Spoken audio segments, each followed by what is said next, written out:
What's up, everyone? Welcome to another episode of Talking Timepieces with Tony. I'm Tony. What today is? It's Friday, and that's Uku licking my thumb. She's just off camera. I know. I lost my train of thought. It's Q&A day, right? So usually it's watch ball day, Q&A day, whatever.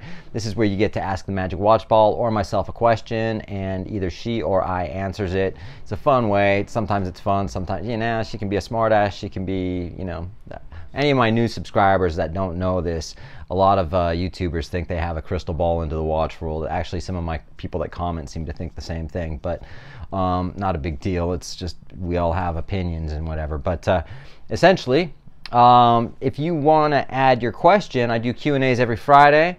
Just leave a comment down below in the video.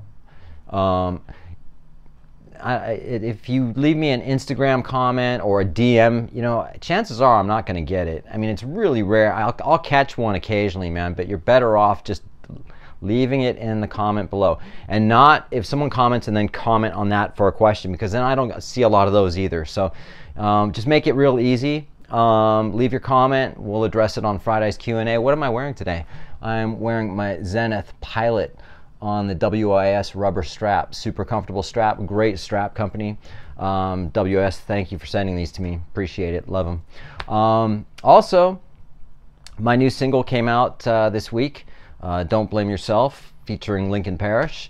So download that if you want on iTunes, Apple iTunes, or whatever. And I do appreciate your support on that. I know a lot of people really like the song, and I got to thank Lincoln Parrish, because Lincoln is the one who produced it and added some guitars to it. Bass. He played drums. He did the tambourines. Man, he did a lot of shit on this song that makes it sound cool. I did all the acoustic guitars, and I did a lot of the electric stuff, including the guitar solo. But he really brought that song to life, as far as I'm concerned. And it had been sitting around for about 10, 11 years, 12 years even, before anything, whatever. So I appreciate it. It's fucking cool as shit, and I had a great time in Nashville. I've already stated all this. So you know what? Let's just roll the intro and let's talk about some of the questions, all right? Or let's answer some of the questions, all right? Why can't you let it go? Don't blame yourself. Life is a blessing. Nothing is ending. Don't blame yourself. Yes, it is gone. All right, had some technical difficulties for a second there. Luckily, it was only in the first question, hopefully. Anyway, let's do this again. The first question comes from David Parrish Productions 5082. Tony, love the video, love the song. Thanks, dude. You're talking about my music video that I did. It's not a, it's a video over the music, but I'm glad you like the song, my new single. I appreciate it. Don't blame yourself. Pick it up, everyone. Christmas is coming. If you could ask Santa for anything in the watch world, what would you wish for? Peace, brother. You are the best. No, you are the best. And I just want to let you know, you are a grown man, and Santa is not real. I'm just kidding, man. Santa is real. We all know that. Hello. What would I ask for? That's a tough one, dude. It would probably be a Patek Philippe of some kind, maybe a 5167G, the Aquanaut, but I don't know, 5226G, simple three-hand Calatrava is nice, and the G's basically it's white gold. 5119R, if to be a little bit different, would be rose gold. That's a Calatrava too. I like that one. But I'd maybe get Breguet. Yeah, I'd probably get Breguet. I love Breguet. A Breguet Tourbillon. But, or maybe a Vacheron Malt Tourbillon. Oh, shit, dude. That's what I would get, the Malt Tourbillon. Maybe. Or I would get, I wouldn't mind having a Daytona Rainbow just to have it, in my collection. I wouldn't wear it, but I'd love to have it. But yeah, that's probably what I would get. Daytona Rainbow. Or I might get a Zenith Rainbow. That would be the one, right? That would be cool. Or a Vacheron Overseas. I don't know. See, that's where my head is at, dude. I don't know. But I thank you for your question, man. This is at Claude Talks 2194. What's up, sister? From another mister. Hey, Tony, I noticed a couple times you said I used to have this or that watch, so I'm going to assume you parted ways with a piece or two. What is the thought process or deciding factor around who goes and who stays? Man, that's a freaking tough one. I have to put my papers down to even answer that. It's really narrows down to if I'm looking for another piece and I have to go, which one am I wearing more or less? Well, if, obviously if it's a watch I'm wearing more, then I'm going to hang on to it. It's kind of like having, here's your top watch, here's your second watch, here's your third watch. This watch may slide down, that watch may slide down, this watch may slide down, you know what I mean? And then I kind of go, well, and don't get me wrong, any watch that I've sold, I've taken big fucking hits. Pardon my language, can I say hits? I really have. I mean, I sold my Mont Blanc, the blue one, the Mount Everest one or whatever it was. I mean, I paid just under $3,000 for it, and I think I sold it for like $700. So I lost $2,000 on that, over $2,000. I have Cartier Santos, lost $4,000 on a Santos. That's crazy, isn't it? And Cartier is one of my favorite brands. But it really comes down to that. It's really essentially, am I wearing it? Is it something that needs to stay? Or is it something that, is it something that I can get rid of and not regret getting rid of it because I don't have a memory behind it, so to speak? Or, is it an investment watch? And I don't believe in investment watches, so to speak, but like Rolex, you can hang on to them and you don't have to worry about that. Just hang on to your Rolex. But, so it just depends, really. I mean, I have watches that I could do without it, but I'm not willing to take the hit on it, so I'm just going to keep it, So yeah, essentially, it just there's different factors, right? So if I'm going to be getting something that I know is a decent watch and I can do it comfortably, then I'll do that. Like for instance, I know that I have a big purchase coming up, but I'm not going to sell anything to get it because I'm really comfortable with where I'm at with my watches. I do have a couple I could sell that, but yeah, so I don't know. Do you wear it or don't you wear it? If you don't wear it, get rid of it. But then I have a lot of watches I don't wear that I don't want to get rid of, for different reasons. For, they have nostalgia, they have a certain meaning behind them. I've stated before, I've got a 50 millimeter U-boat, and it's the biggest fucking piece of shit, the most expensive piece of shit watch I have. But I won't sell it because, for one, I don't want to sell that piece of shit to someone else. And two, it has meaning behind it when I got it, the day I got it. So there you go. I hope that answers your question. Thanks. I appreciate your question.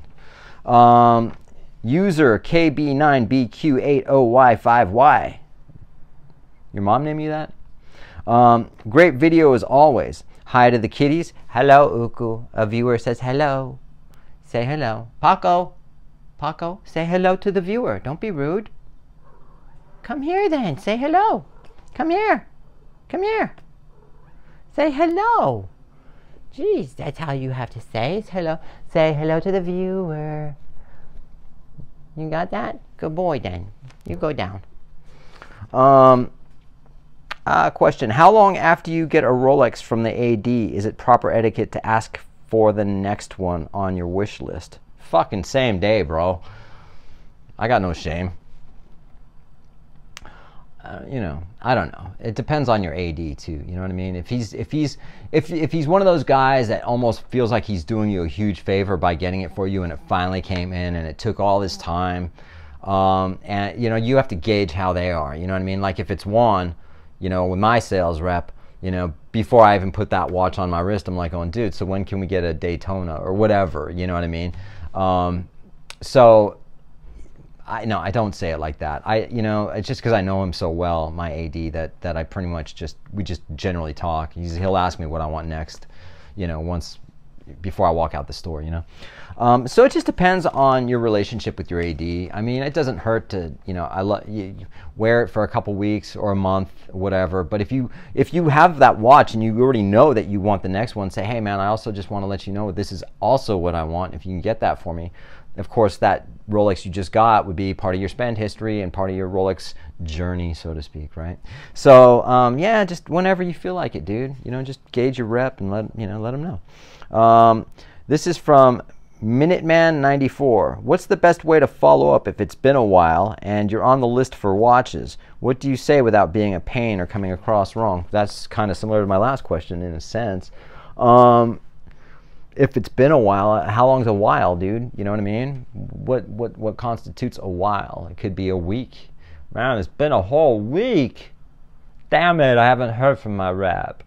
Or it's been a month, or it's been 6 months, or it's been a year. If it's been a fucking year or something like that, then just start over, you know? Here's another thing. Ask your rep, you know, what's the best way for me to follow up with you? I don't want to annoy you. I don't want to bug you, but I also want to make sure, I want you to know that I'm serious about this watch. So ask them, you know, let them answer you. If they go, I don't mind, whenever you want, that's cool. Then just periodically, I would recommend every month, follow up, dude. Just say, hey, dude, I just want to let you know, this is what I'm, you know, be cool about it, and you know, yeah. So hope that helps, brother. Gordon Harwell, 2472. Question for the week. It seems that you're getting a lot of views, more each month. Is the channel growing, and how do you get content? Yeah, I mean, my channel's growing. I mean, slowly. It's not like this massive thing. I didn't, you know, it's not like someone major YouTuber dropped my name and my channel blew up or is blowing up or anything like that. It's just a slow process. It goes through phases, man. Sometimes, like, I'll get like 1 subscriber in a week, and then I'll lose a couple, and then, you know, then I'll just get a few more, and it's like, you know, 10 steps forward, 15 steps back, 5 steps forward, 2 steps back, kind of thing like that.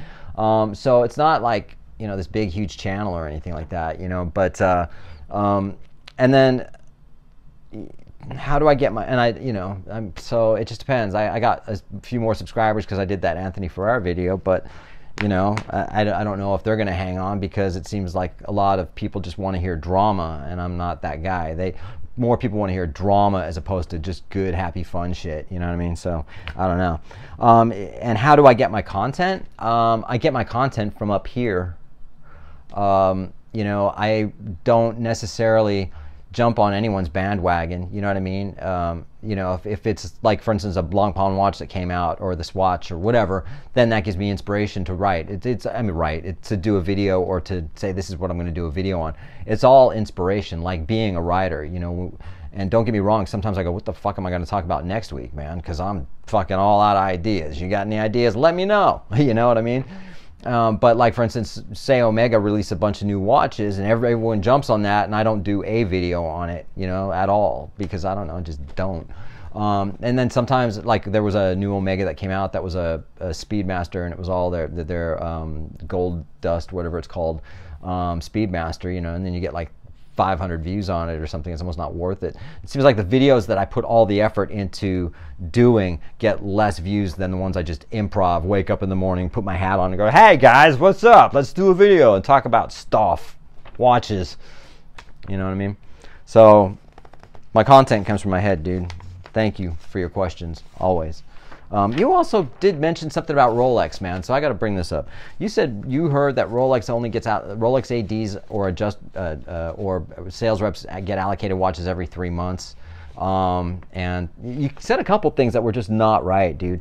And again, each Rolex authorized dealer is a independently owned, apart from Bucherer, you know, we know that whole thing. But so it just all depends on how those watches are allocated to those reps in each individual store, how management runs their stores, how they run it. So one guy might not get watches every 3 months. I don't know. You know what I mean? And then some get watches every week, dude. You know what I mean? So it's not set across the board. Rolex do not set the rules as far as the allocation of the watches to the sales reps. All right? Just want to let you know that. And that's the truth. That's, you know what I mean? There isn't a set whole thing. Well, dude, Rolex only lets this amount of watch, you know what I mean? Don't listen to it, brother. Don't go down that rabbit hole. Thanks for your question, always. This is Robert P5123. Thank you, Tony. I appreciate your Watch Talk videos. I appreciate you watching my Watch Talk videos. Say that 10 times fast. I'd like to see if you can add my question on Friday night's Q&A. What are your thoughts on the new Zenith Chronomaster Aaron Rodgers watch? Personally, I really like the design, and that color shade of green is nice. Curious to know if you can do a review. All the best. I'm not going to do a whole review on it, but I will comment on it. I will answer your question. I like it. You know, I mean, Zenith send me emails. I have a really good relationship with Zenith, not just my AD, but with Zenith and the president of Zenith. I say that she might be watching this and go, "Who the fuck are you, bro?" But they've sent me, you know, the president of Zenith is very cool. She's awesome. I think she's super cool. And yes, I do get emails before when watches before they're released with Zenith and stuff like that. Do I like it? I like it. I prefer the blue dial, all stainless steel.